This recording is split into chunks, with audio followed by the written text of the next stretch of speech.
Amigos de CAMEX, muy buenas tardes, ¿cómo están ustedes? Espero que se encuentren muy bien. Empezando la segunda conferencia del Seminario de Tributación para Empresas, esta es nuestra segunda semana de tres, así que vamos a darle con todo, ¿no? Tema muy importante, el tema de la tributación para emprendedores. Eh, Siempre considero yo que el tema teoría debe quedar siempre muy arraigado en nuestra cabeza para que a partir de ella podamos desarrollar los aspectos prácticos de nuestro trabajo, de la vida diaria, de los negocios. Sin la teoría que respalde el devenir de nuestro trabajo, el devenir de nuestras actividades, posiblemente estaremos dando palos de ciego, como se dice, porque podemos meternos en temas que realmente no conocemos y podemos dar por parte de un servidor, como nosotros, los agentes del sistema financiero, dar mala información y encaminar mal las actividades de nuestros clientes. Entonces es importante que mantengamos siempre el conocimiento permanente.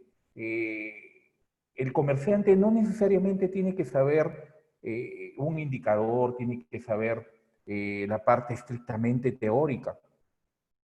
El comerciante debe saber lo que necesita para desarrollar su negocio. En el caso de la tributación es importante que los clientes cuenten siempre con un personal o de tiempo completo, si es una empresa que va en crecimiento y ya comienza a organizar eh, áreas diferentes por el crecimiento que está teniendo la empresa, o contar con un contador externo que le permita desarrollar los temas tributarios sin ningún tipo de problema. Eh, a lo largo de mi carrera como orientador financiero, como asesor financiero, como analista de crédito esencialmente, me he encontrado con muchos clientes que durante mucho tiempo siempre han considerado que el pagar un impuesto, el pagar un tributo es un gasto, cuando en realidad les digo que no, en realidad es una inversión. Eh, el sistema tributario en el Perú está bien organizado. Ya el manejo que lo realizan las personas es otro tema, pero está tan bien organizado que permite realizar los ajustes tributarios, el pago de las deudas, del control tributario de una manera muy buena. Aunque la realidad no diga otras cosas. Esta semana hemos tenido las controversias por estas 158 empresas que adeudan al país una cifra cercana a los 11.000 millones de soles. ¿Qué pasó? ¿Dónde estuvo el control? Desde fuera como contribuyentes, lo que nos viene a la cabeza es, oye, le cierran al señor de la bodega de la esquina porque no entregó una boleta o porque no declaró o porque no pagó oportunamente. Y estas empresas que aún encima buscan una prescripción, ¿qué sucede? No quiero llevar esto a los temas estrictamente o políticos, porque en realidad tiene mucho de político el tema, ¿no? Ya vemos que algunos candidatos son dueños de estas empresas. Entonces nos preguntamos, y voy a salirme un poco del tema, y en opinión estrictamente personal, lo que yo comente acá es una opinión muy personal, digo, ¿cuál es el afán de querer llegar a una posición política? ¿No?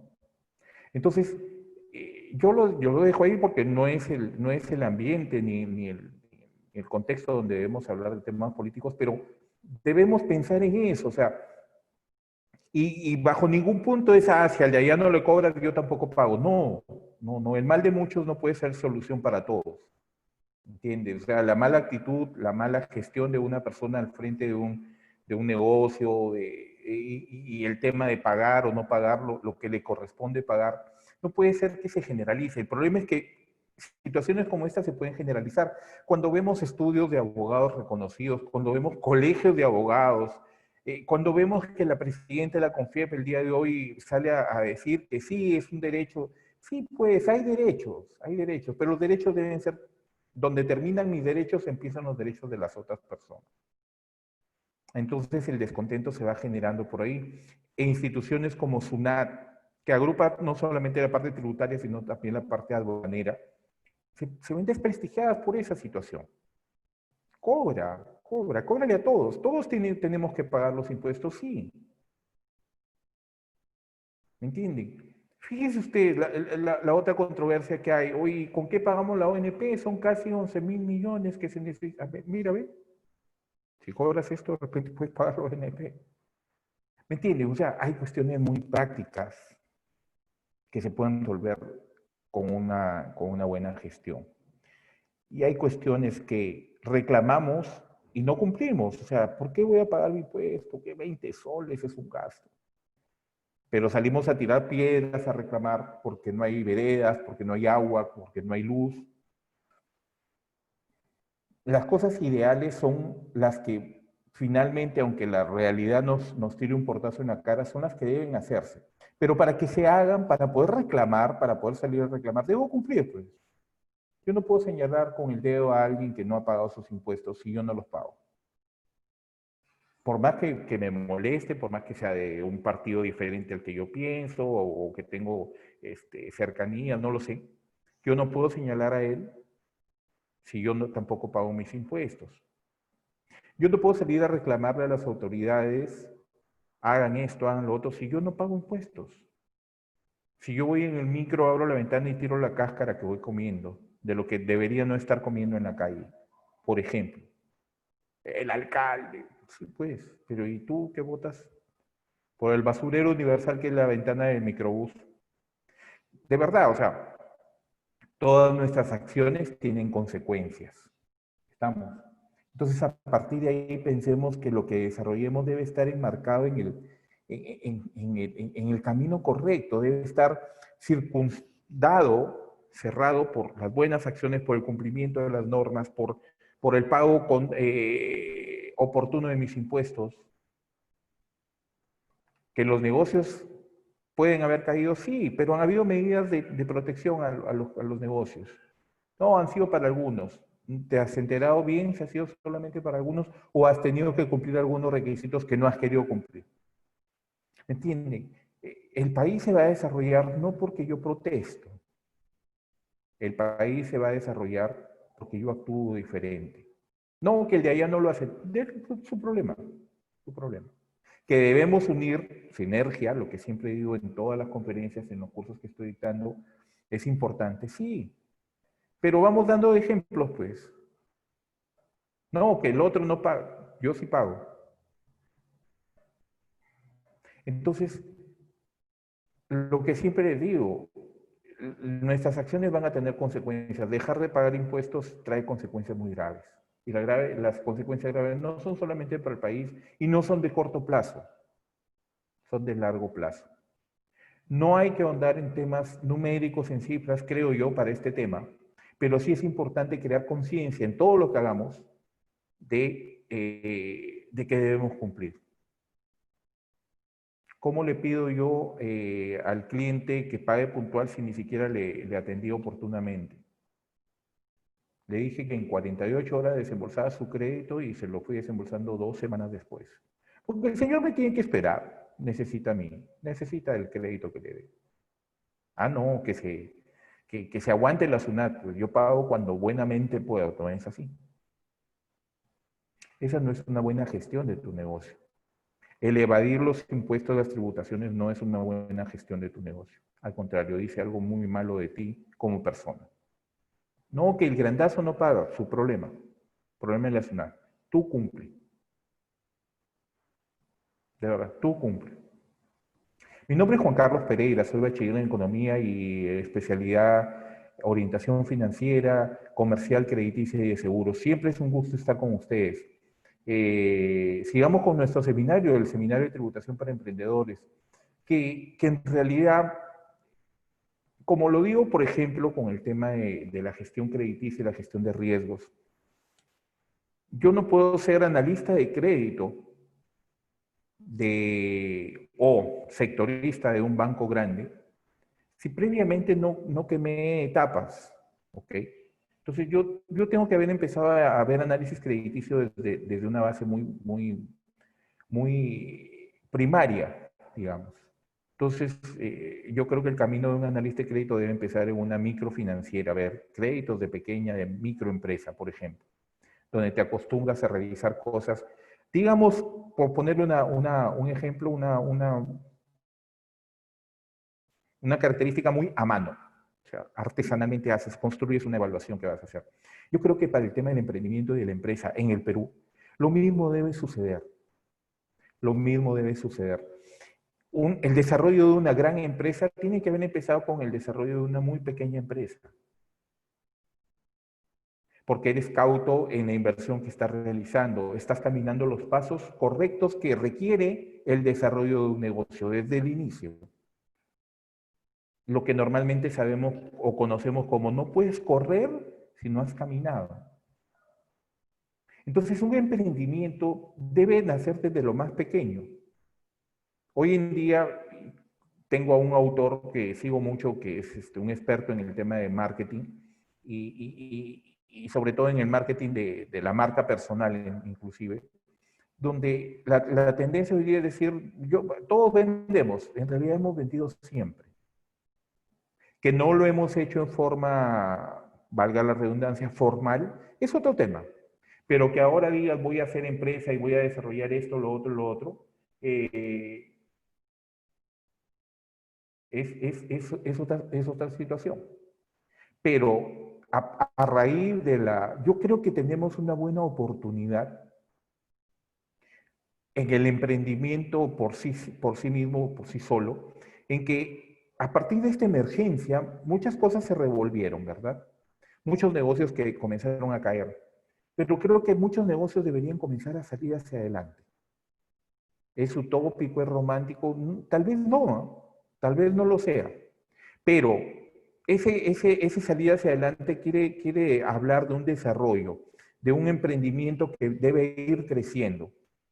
Y ojo, que el crecimiento no solamente implica éxito, el crecimiento tiene algunos fracasos, algunas batallas perdidas, pero que no debe desanimar al emprendedor en el propósito de hacer crecer su negocio, su emprendimiento.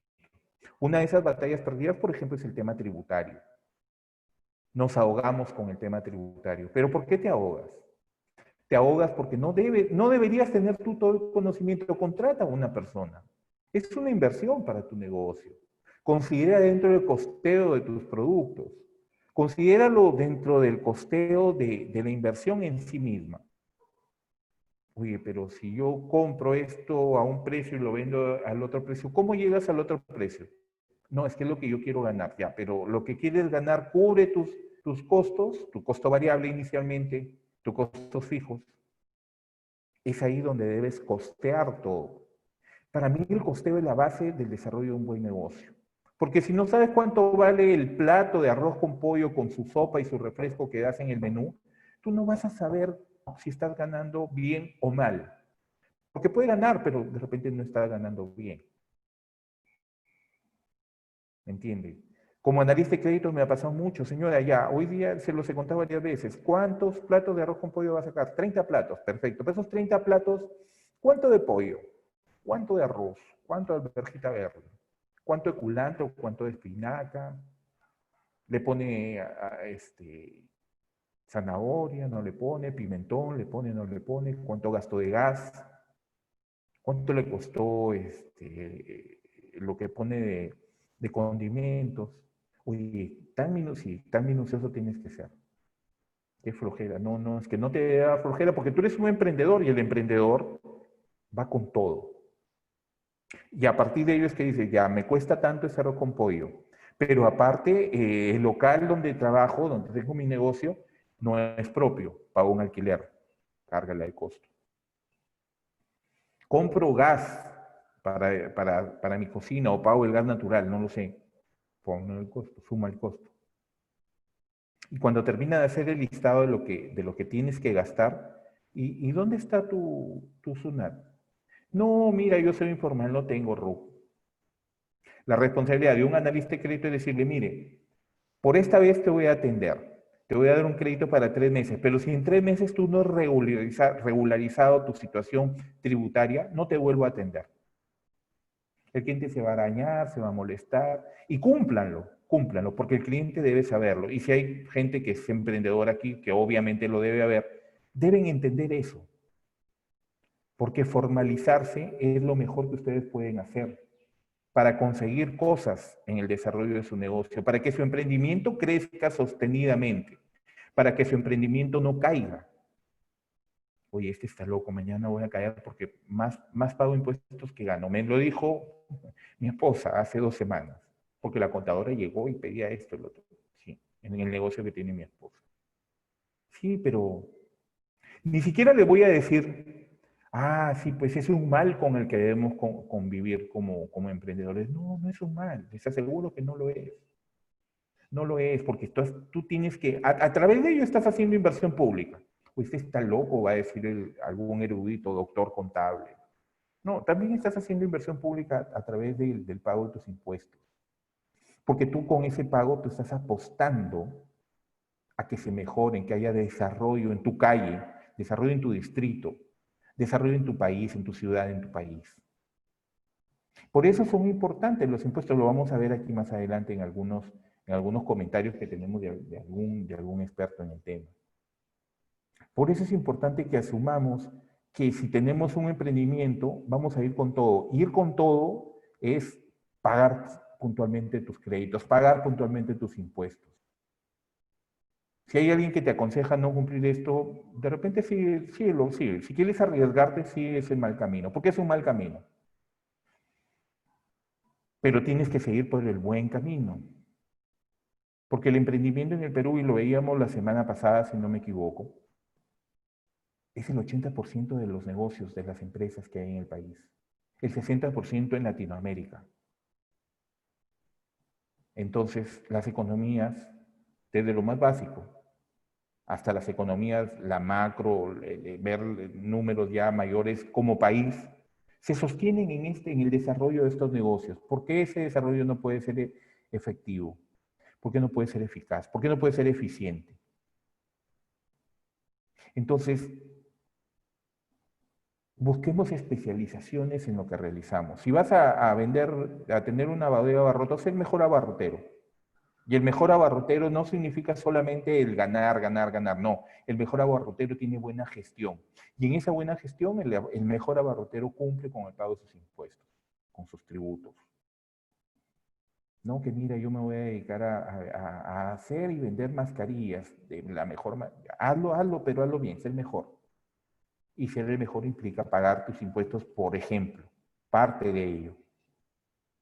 Entonces, caminemos hacia el cumplimiento permanente. Con sentido de urgencia, sí, porque es urgente, el país necesita esto. No, que el país lo necesita para los corruptos. Ese es otro tema, ese es otro tema. Que vienen los corruptos, se roban. Ese es otro tema. Tú cumple. Porque si comienzas a cumplir tú y cumples de costado y cumple el otro costado y cumples de al frente y cumple tu vecino, la suma de todos esos cumplimientos nos van a llevar a buscar, a encontrar el desarrollo. Esa es la sinergia de la que siempre hablo. Todos, el esfuerzo de todos, y esos esfuerzos también, o sea, yo trabajo porque quiero sacar adelante a mi familia, perfecto, ese es el mejor objetivo que tú puedas tener. Pero en ese objetivo puedes ir cumpliendo objetivos que no son solamente tuyos, son de tu comunidad, son objetivos de tu sociedad, son objetivos del pueblo donde te desarrollas.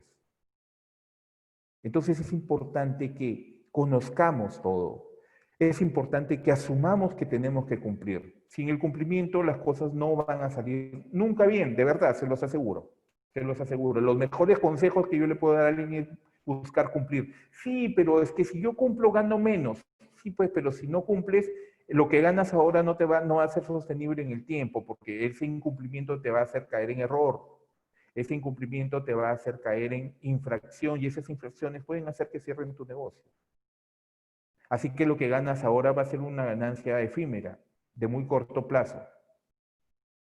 Y lo que tengas que enfrentar hacia adelante para recuperar lo que puedes haber perdido en ese tiempo es más costoso.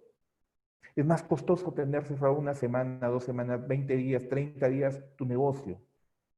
Porque tienes créditos que cumplir, porque la luz y el agua no te van a esperar, porque la leche de tu hijo que necesita para tomar y desarrollarse personalmente no te va a esperar, pues. Y tu sustento es tu negocio.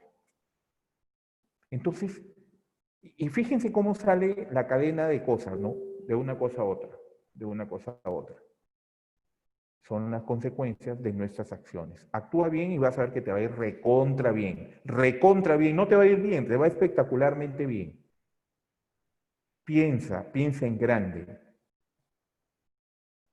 Los emprendimientos son empezar a caminar, gatear si quieres. Comienzas a aprender poco a poco y te vas desarrollando. O armar el muñeco del que siempre les hablo. Y llega el momento en que el muñeco ya está armado. Lo único que tienes que ver es que ese muñeco vaya creciendo en edad también. Ese es el crecimiento y el desarrollo que los negocios de emprendimiento requieren en el país. Pero es una parte importante el tema de la tributación. Sin ello no vamos a poder avanzar nunca nada, ni como personas, ni como empresarios, pequeños, micros, lo que quieran, ni como país. En plena pandemia del COVID, en lugar de emplear impuestos a los pocos que siempre pagamos, miren la lógica, ¿no sería razonable solicitar a la ciudad que utilice las herramientas que tiene a disposición a fin de tener la seguridad que todos estamos cumpliendo las normas tributarias? Les recomiendo que busquen al doctor Enrique Díaz Tón, es profesor de tributación internacional y precios de transferencia en ESAM. Tiene temas muy acertados, tiene temas muy prácticos, tiene temas muy directos, porque este comentario es de mitad a fines de abril de este año, cuando el COVID todavía comenzaba recién la guerra contra el COVID en el país. En plena pandemia de COVID-19, en lugar de ampliar impuestos a los pocos que siempre pagamos, ¿no sería razonable solicitar a SUNAT que utilice las herramientas que tiene a disposición a fin de tener la seguridad de que todos estamos cumpliendo las normas? Ojalá, y fíjese, ¿por qué he puesto este comentario? Porque es muy actual, de acuerdo a lo que se ha visto, por ejemplo, el día de ayer en el Tribunal Constitucional, donde por amplia mayoría dejaron de lado, no aceptaron la prescripción que pedían estas 158 empresas, casi poco más de 11.000 millones de soles. Entonces, ¿qué toca ahora? ¿Qué toca ahora? Que SUNAT se ponga las pilas y comience a cobrar. Y que tenga que ejecutar lo que tiene que ejecutar como se lo ejecuta a los que no cumplen. Bueno, estas 158 tampoco han cumplido. Mientras tanto, los que normalmente cumplimos siempre, sigamos cumpliendo. Sigamos cumpliendo. Busquen las opiniones del profesor Enrique Díaz Tón, doctor Enrique Díaz Tón, y de verdad le quise hacer referencia a este artículo. Él es un artículo bastante grande y muy bueno respecto al tema de la tributación.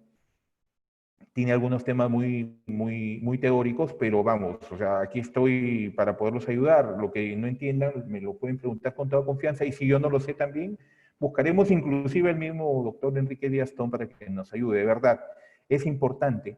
Hoy día una colega, amiga mía de la universidad, que también es catedrática en la Universidad de Piura, ha publicado respecto al tema del costo del crédito, ya se lo voy a ir comentando, no sé si a ustedes, sí, posiblemente la próxima semana lo traigo a colación para verlo acá en este seminario, pero lo voy a ver, lo voy a comentar porque es muy importante. Y no necesariamente por el tema, vamos a ponernos en el tema tributario, no solamente por el tema de recaudación, sino que es importante lo que yo le venía diciendo, y justo a los comentarios sobre el artículo, lo presentaba una ex jefa mía, una, una eminencia, creo yo, en el tema de microfinanzas en el Perú, como es Elvira Flores. Y hablaba de algo que, bueno, es una persona que lidera un tema en las microfinanzas, para mí muy importante en el país, es de las primeras personas, Elvira Flores, que estuvo en el inicio del desarrollo de las cajas municipales en el país. Entonces, y tiene una vocación de servicio, una vocación hacia el cliente muy importante. Y le comentaba esto acerca del artículo que presenta Brenda Liz. Es importante que la gente conozca, que tenga la información. Es importantísimo eso. La información es importante. Ustedes, emprendedores, lean, culturícense, cultívense. Nunca es tarde. No, yo ya estoy viejo para esto. Ayer fui a hacer unas compras y la señora que me atendía, pues ya, esto, el otro, estaba comprando fruta. Ella sacó la lista, ya, tanto de naranja, tan hielo, tanto de mandarina, tanto de piña, tanto de fresa. Y le dio a su ayudante, ya, tú suma porque yo no sé sumar. Con toda la cancha del mundo, ella asumía, yo no sé sumar. Pero no es tarde, y es una señora que posiblemente era menor que yo.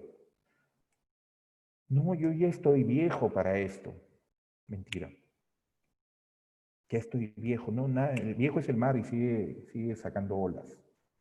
No, es que yo, no, yo de computadoras no sé nada. Busca a alguien, tus hijos deben saber. Debes tener a alguien cercano, págale algo. Todos ahorita necesitan una retribución por el trabajo que puedan. Si hay alguien que te puede ayudar con algo, págale. Es una buena inversión. Abran la mente para conocer. Mucha gente ha visto caer sus negocios por cerrarse. En que no, tú eres economista, tú eres contador, tú no sabes de la venta de papas, pues. El experto en vender papas soy yo. Sí, pues, y nadie te va a quitar eso.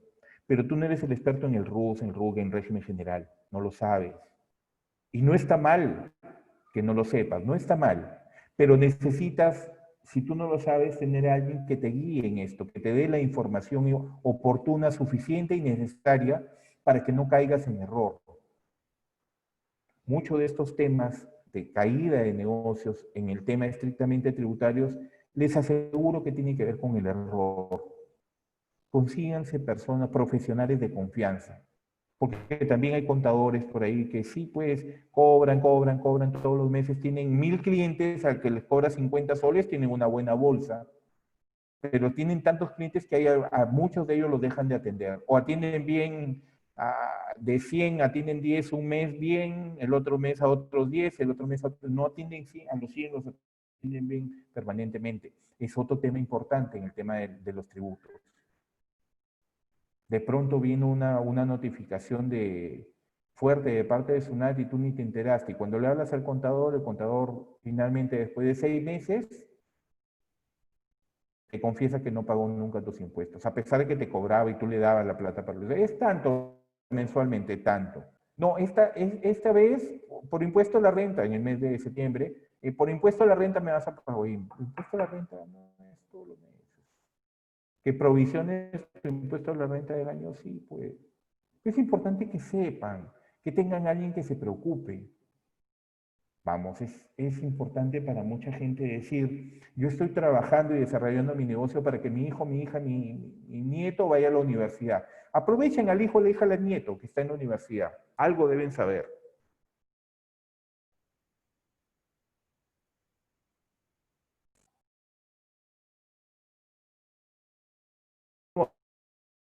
¿No? Medio tonto. Gente de ajo. De verdad, busquemos siempre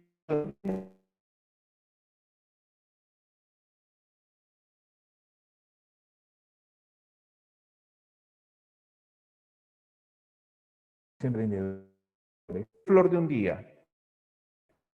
Por la pandemia soy campeón vendiendo máscaras. Terminó la pandemia y ya no vendes máscaras. ¿Y ahora qué vendes? No, voy a esperar otra emergencia para ver qué producto sale. Vamos. Podemos hacer muchas cosas, muchísimas cosas. La tributación es un concepto que se usa en el contexto de la economía y las finanzas públicas. La tributación significa tanto el tributar o pagar impuestos, como el sistema o régimen tributario existente en una nación. En primer lugar, el sistema tributario peruano es el conjunto ordenado de, ojo para el examen, es el conjunto ordenado de normas, principios e instituciones que regulan relaciones procedentes de la aplicación de tributos en el país. ¿A qué relaciones se refiere? Se refiere al ente recaudador y al individuo que tributa. ¿Ok? Se rige bajo el decreto legislativo 771 de enero del 94,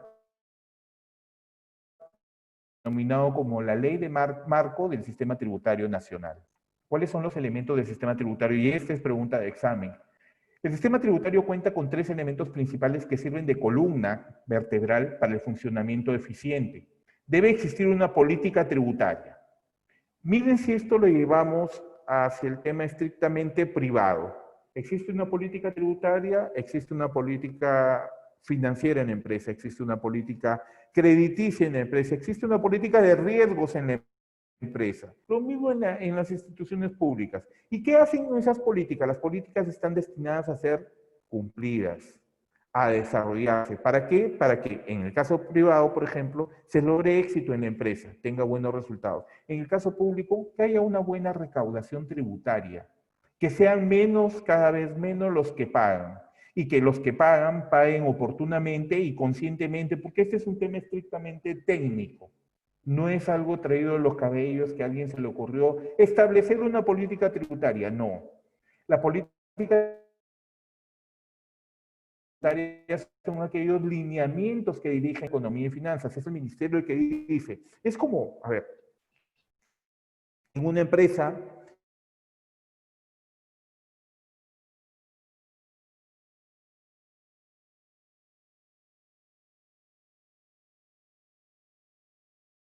funciones de línea, ¿ok? El gerente de ventas cuenta con un gerente de contabilidad, cuenta con un gerente de créditos y cobranzas. El gerente general le dice, mira, establéceme las metas de crecimiento de este mes, le dice al financiero.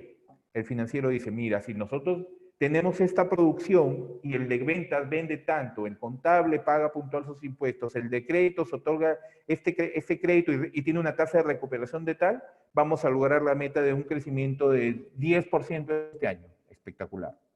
Lo mismo sucede acá. La política tributaria está diseñada por el Ministerio de Economía y Finanzas para cumplir con todas las expectativas y lograr un eficiente gasto público, lograr el desarrollo del país, poder desarrollar empresas para que haya consumo interno, por ejemplo. Necesito tener una base tributaria que me permita decir, este año voy a recaudar tanto. Entonces, a partir de esa recaudación, comienzo a distribuir el presupuesto nacional. Esto va para salud, esto va para educación, esto va para tal, y todos los sectores del país. Esa es la base, la política tributaria. La política tributaria asegura la sostenibilidad de las finanzas públicas, eliminando distorsiones y movilizando nuevos recursos a través de ajustes o reformas tributarias. Es decir, mira, necesito recaudar tanto para poder atender, a ver, ¿qué hacemos? Necesito, lo decía por ejemplo el presidente ayer, antes de ayer, lo que nos deben estas 158 empresas es la mitad del presupuesto en salud pública. Vamos, entonces cóbralo pues. SUNAT cobra esa plata y vamos a meterle puncha al tema de salud, porque se viene un nuevo brote del coronavirus posiblemente a fin de mes. Qué miedo. ¿Se dan cuenta? Ah, pero ya, que SUNAT cobre, sí, pero tú pagas pues.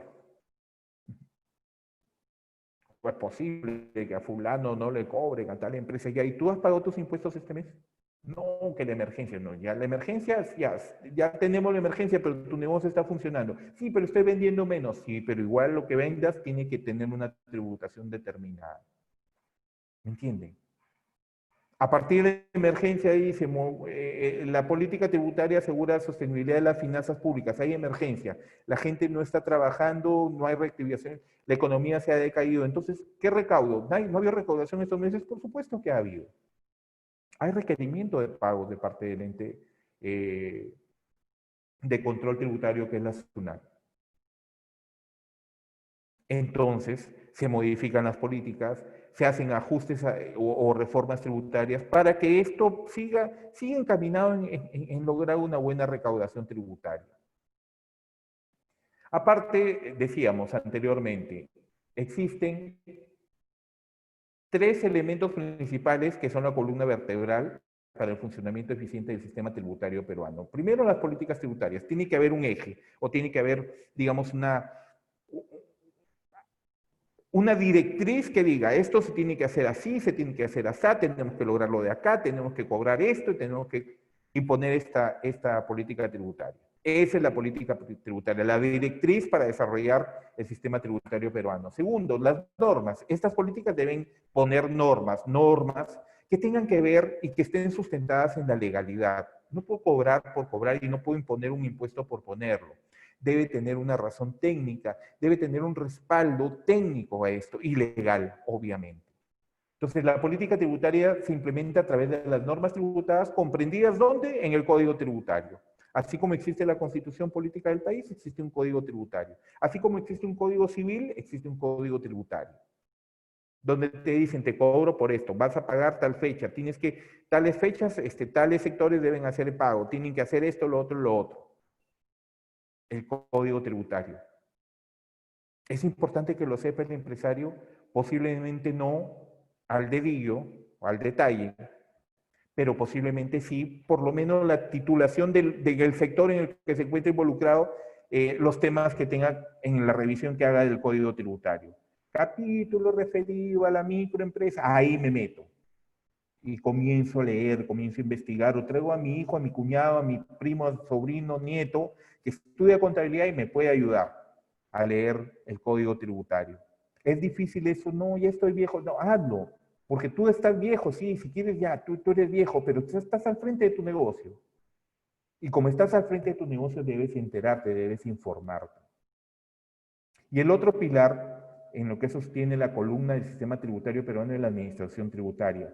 Lo constituyen los órganos de Estado encargados de aplicar la política tributaria. ¿Quién desarrolla las políticas de las empresas? El directorio a través de la gerencia general y las gerencias de orden. En entidades públicas, la política tributaria debe ser desarrollada, implementada, desarrollada por la Administración Tributaria. A nivel nacional es ejercida por la Superintendencia Nacional de Administración Tributaria, la SUNAT. La Superintendencia, también la Superintendencia Nacional de Administración de Aduanas, SUNAT con D, que está adscrita a la SUNAT con T. La SUNAT Aduanas depende, está bajo la ley orgánica de la SUNAT Tributos. ¿Ok? Entonces son los tres pilares. Tiene que haber una política, tienen que haber unas normas que desarrollen esa política y tiene que haber alguien que administre esa política y que desarrolle esas normas, que es la administración tributaria. ¿Quién lo ejerce en el país? La SUNAT. Sin embargo, también al frente o parte del sistema tributario peruano está determinado por quién administra esta administración tributaria, precisamente. Bueno, en el caso de SUNAT, la SUNAT abarca la administración tributaria, realiza el desarrollo de los tributos y normas basado en el Código Tributario que maneja todo el sistema tributario peruano. Le estoy yendo desde abajo hacia arriba. El sistema tributario peruano tiene una administración tributaria y una política tributaria. La administración tributaria tiene a SUNAT con oficinas tributarias de los gobiernos locales, en realidad no legales. Y la política tributaria dictada por el Ministerio de Economía y Finanzas a través del mandato que le da el Congreso. ¿Ok? Este es el sistema tributario peruano. Las clases de tributos y clases de tributos desde el punto de vista de quién administra estos tributos. Existen los tributos administrados por el gobierno central. ¿A través de quién? De la SUNAT. Hay administración tributaria de gobierno central, hay gobierno local y municipal que también tiene tributos que cobrar y también gobiernos regionales que también emite ordenanzas de tributos a cobrar. Los tributos administrados por el gobierno central son el impuesto a la renta, es todas aquellas que provengan de una fuente durable y susceptible de generar ingresos periódicos, en forma periódica, para el agente que debe tributar, la persona natural, jurídica, el negocio que debe tributar. El impuesto general a las ventas. ¿Qué es el impuesto general a las ventas? El muy conocido IGB, que grava la venta de bienes muebles, importación de bienes, prestación o utilización de servicios, los contratos de construcción y la primera venta de inmuebles que realicen los constructores de los mismos. Es decir, es aquel tributo que te da el realizar una venta. ¿Cuánto te cuesta? Con IGB tanto. Ese es ¿quién paga el IGB? Lo debe pagar el que compra normalmente, ¿no? Entonces, estos son dos de los principales impuestos o tributos administrados por el gobierno central. ¿A través de quién? A través de la SUNAT. ¿Qué otros tributos tiene a su cargo el gobierno central? El impuesto selectivo al consumo, que es el tributo al consumo específico. Grava la venta de productos de determinados bienes, importación de los mismos, la venta de los bienes, cuando le efectúe el importador, y los juegos de azar y apuestas. El impuesto selectivo al consumo es para bienes no esenciales, no primarios, como por ejemplo la cerveza, la gaseosa, el cigarrillo, el tabaco, y también para actividades como los juegos de azar y apuestas. ¿Por qué? Porque son bienes suntuarios. ¿Qué son bienes suntuarios? Son bienes, digamos, que no son necesarios para vivir. Entonces, si se dan cuenta, no puedes comparar el impuesto a la venta o el IGB que tienes que pagar por el arroz contra el impuesto selectivo al consumo que tienes que pagar, además del impuesto a la renta, por productos suntuarios como la cerveza, el cigarrillo, los juegos de azar y las apuestas, por ejemplo. Y este impuesto selectivo al consumo viene siendo pagado en todos los elementos de las cadenas, porque finalmente el que compra el cigarrillo para fumar en una esquina de su casa, también está pagando el impuesto selectivo al consumo. El que se lo vendió en la bodega también está pagando el impuesto selectivo al consumo. El proveedor también lo paga. El importador también paga el impuesto selectivo al consumo. Y son impuestos que se tienen que pagar, que los pagamos nosotros directamente porque consumimos. Entonces, si ustedes se dan cuenta, la recaudación también va bien por ese lado, porque se hace en forma estrictamente práctica. No tienes que grabarlo y imponer una ley para que se cumpla. No, el precio final del producto que tú estás consumiendo, por ejemplo, cerveza, ya está pagando el impuesto selectivo al consumo. Mucha gente dice, van a subir el precio de la cerveza. ¿Por qué ha subido el precio de la cerveza? Ha subido porque subió la tasa tributaria del impuesto selectivo al consumo. El impuesto selectivo al consumo, les vuelvo a repetir, son para bienes suntuarios no esenciales para vivir. Impuestos extraordinarios de solidaridad, que grava las remuneraciones que se abonan a los trabajadores mensualmente y de quienes presten servicios sin relación de dependencia, tanto dependientes con boleta o por un acuerdo contractual, los dependientes sin boleta de pago. Hay derechos arancelarios que se aplican sobre el valor CIF, que es el costo seguro y flete en español, de los bienes importados. El CIF es el precio que pagas acá en el Perú del bien que estás trayendo de fuera, son costos CIF. ¿Ok? Hay otro costo FOB, si no me equivoco, que es el impuesto que se paga al llegar al otro país, lo que cuando tú exportas. CIF es cuando importas y FOB cuando exportas. Me estoy metiendo en camisa de 11 varas estando en la Cámara de Comercio Exterior, pero entiendo que es así. Entonces tenemos los principales tributos recaudados por SUNAT. Internamente, el impuesto a la renta, el impuesto a la producción y consumo y otros impuestos. Impuesto a la renta de primera, segunda, tercera, cuarta, quinta categoría. Aquí es importante un tema que nos debemos detener un ratito. A ver, le voy a poner el ejemplo personal que he tenido en el desarrollo del proyecto, que siempre les he comentado, el proyecto de Surco, donde he estado haciendo el trabajo financiero. Los accionistas son mayoritariamente comerciantes, pero también tenemos accionistas que son trabajadores con boleta de pago, o sea, dependientes, es decir, por esa condición de los ingresos están en cuarta categoría. Algunos comerciantes, bueno, van a ser en tercera categoría. Sin embargo, para el retorno de la inversión que se tiene que hacer, ellos deben generar una factura, donde en esa factura, quien recibe la facturación emitida por este accionista para que le paguen sus utilidades o los dividendos de la empresa, debe ser emitida y tiene que haberse cargado y retenido el impuesto a la renta por esa transacción. Pero para hacer eso, quien emite la factura debe estar en segunda categoría. Entonces, ¿de qué viene esto? Que muchas personas decían, no, yo ya tengo mi RUC, yo no tengo que ir, yo no puedo emitir factura. Sí puedes. Tú puedes tener las 5 categorías que existen porque tienes diferentes actividades y por cada una de estas actividades, el régimen que grava estas actividades tiene una forma de tributación. ¿Ok? Y también una forma de recaudar, porque hay, por ejemplo, en segunda categoría no se puede emitir comprobantes electrónicos, por ejemplo. Que sí se puede hacer en la cuarta categoría, emitimos los recibos de honorarios, o en la quinta, la facturación electrónica. Entonces hay temas que debe conocer el emprendedor, el comerciante, y debe saber que yo sí, pues, brindé un servicio, me van a pagar factura segunda categoría. Oye, yo alquilo, tengo unos departamentos que alquilo y pago mis tributos en tal categoría, creo que es la primera categoría. No, yo tengo mi negocito tercera categoría. Pero aparte recibo un sueldo del Estado, tu quinta categoría. ¿Me entienden? Entonces es importante que haya conocimiento de esto. Es importante que quien tributa, vamos a basar esto fríamente y totalmente en el tema del emprendedor. El emprendedor debe saber todo esto, para que no lo engañen, para que no le cobren de más, para que no pague de más, para que no tenga un contador que lo esté engañando. ¿Entienden?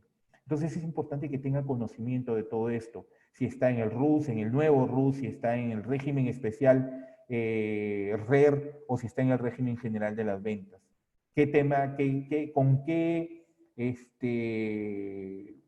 comprobante de pago debe trabajar? Si emite o no emite facturas, si puede emitir o no emitir boletas. Es importante que lo sepa. Es importante que lo sepa. Los impuestos que también cobra a cargo de SUNAT son impuestos a la producción y al consumo, como el impuesto general a las ventas, el impuesto a la promoción municipal el impuesto selectivo al consumo del que ya hemos hablado, impuestos extraordinarios, promocionales y desarrollos turísticos nacionales, que son para sectores específicos. El impuesto a la venta del arroz pillado, que también es para un sector específico. Otros impuestos que está a cargo en tributos internos a cargo de SUNAT son el régimen único simplificado, el RUS, que todos lo conocemos, el impuesto a las transacciones financieras, el ITF, ese minúsculo 0.01 del capital movido en efectivo en transacciones financieras que se pagan o que te cobra el banco cuando realizas una operación en ventanilla o cuando realizas una operación en el cajero. Cualquier disposición de efectivo, sea para pagar o sea para retirar en el banco, está cargado el ITF, el impuesto a las transacciones financieras. El impuesto temporal a los activos netos, el ITAN, cuando generas una renta y este impuesto, esa renta te produce una ganancia sobre lo que tenías inicialmente, te generas el ITAN.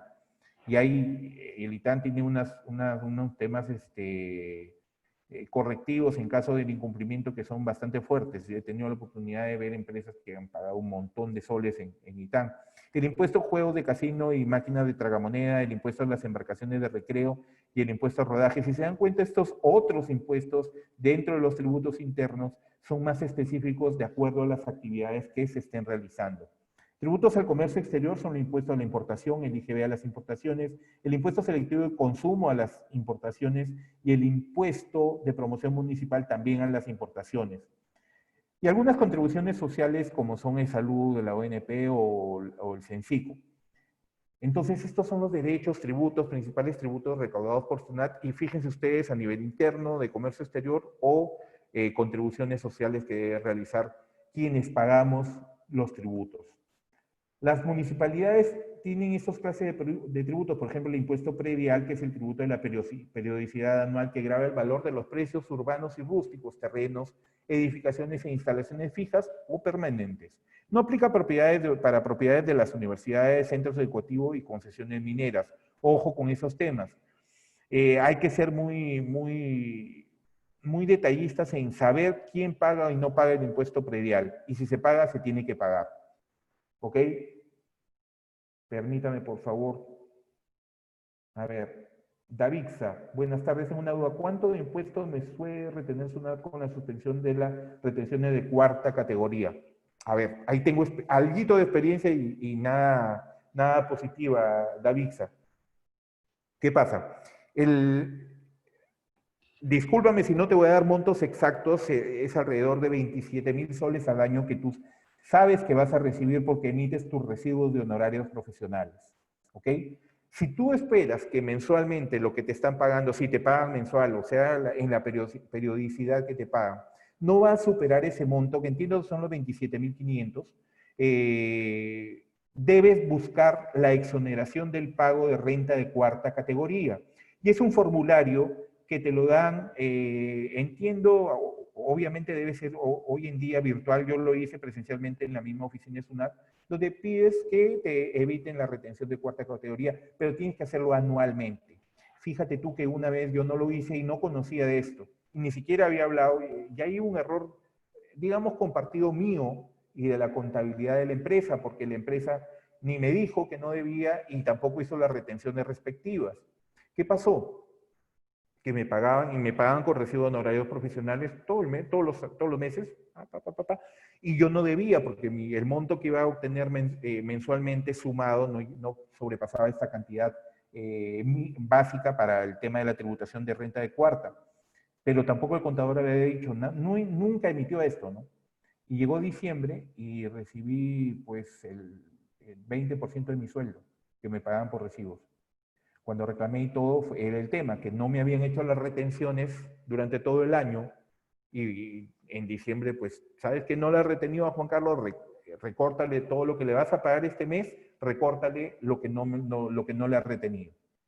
Y era casi el 70% de mi sueldo.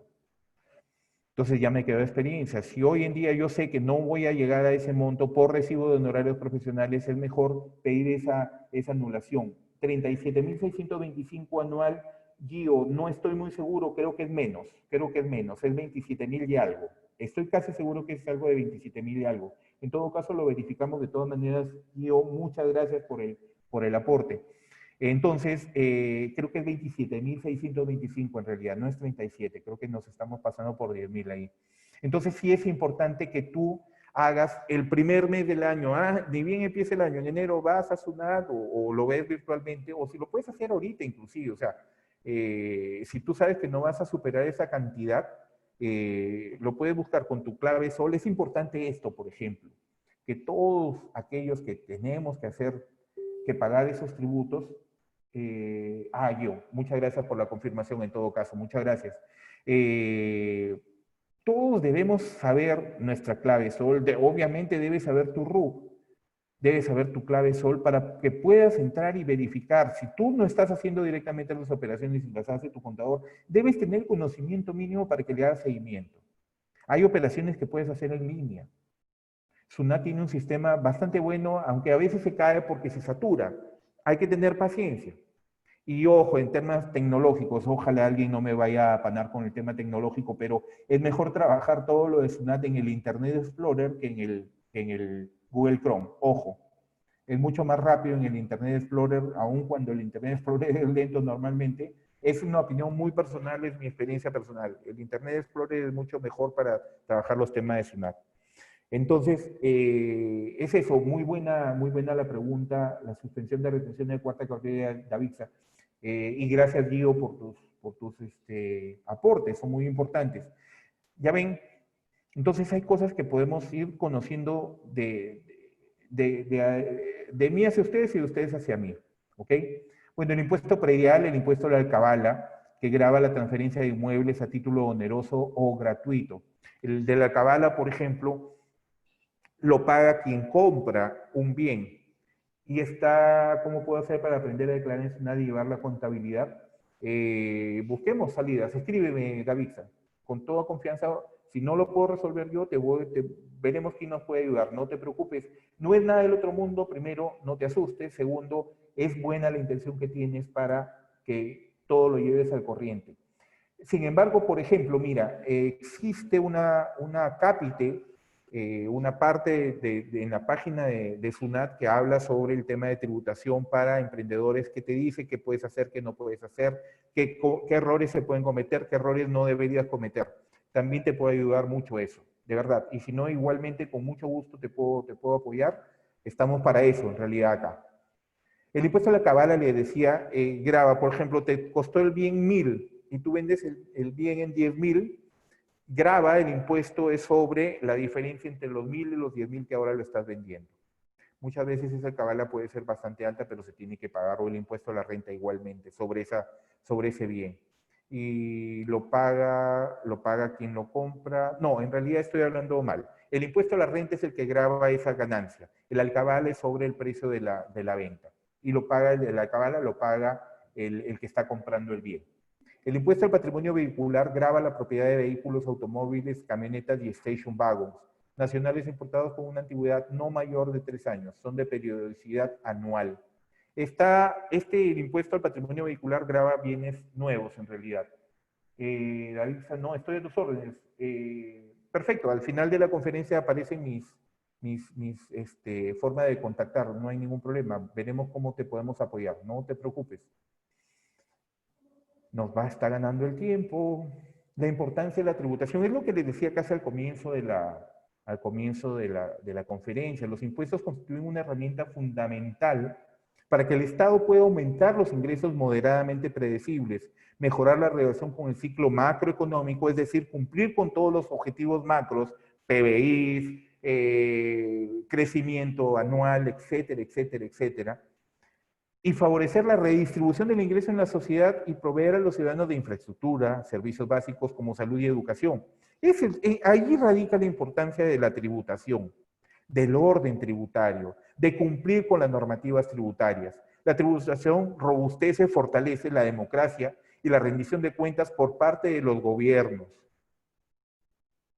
Hoy en día hay descontento hacia el gobierno porque SUNAT no está aplicando bien, sí.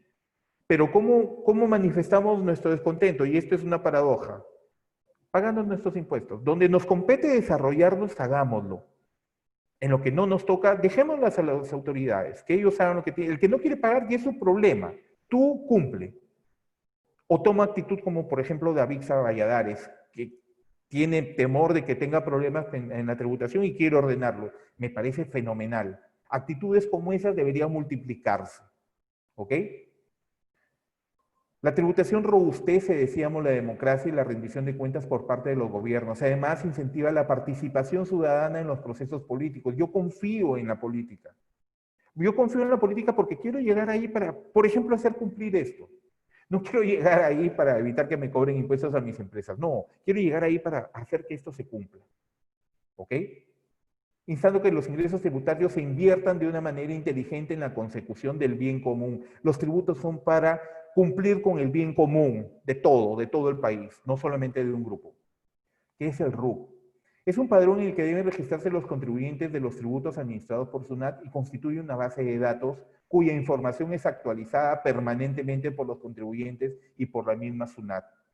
Tiene como características de 11 dígitos, es de carácter permanente y de uso obligatorio en todo trámite ante SUNAT. Es como el DNI que tenemos, pero es tu identificación como contribuyente.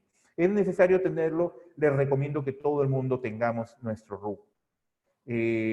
Oye, me han ofrecido este trabajo, mira, ahora con la pandemia puedo realizar trabajito, teletrabajo, pero me piden que tenga recibo. Ahí está, cuarta categoría, lo que estaba preguntando la señorita Valladares. En algunos casos, cuando compras un producto, el vendedor te da un precio con factura, es decir, con IGB, y seguidamente te da otro precio sin factura. En este caso, se estaría vendiendo impuestos también. Vendiendo impuestos, no. ¿Y de qué modo? Gracias.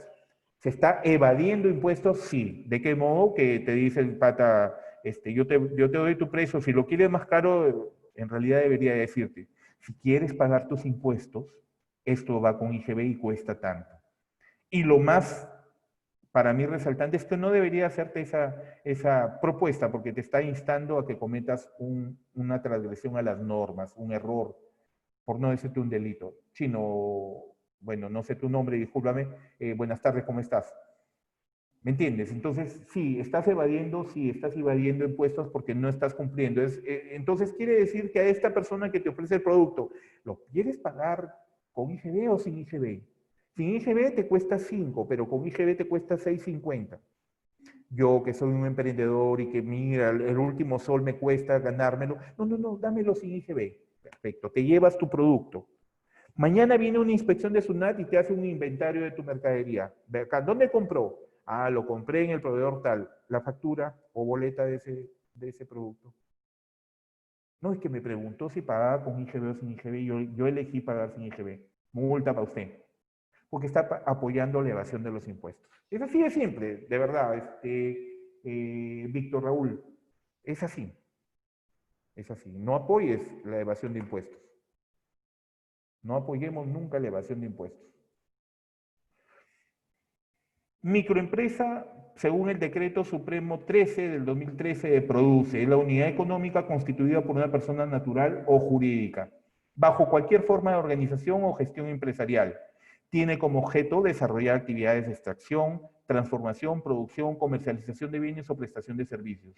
En esto no se incluye a quienes se dediquen al rubro de bares, discotecas o juegos de azar.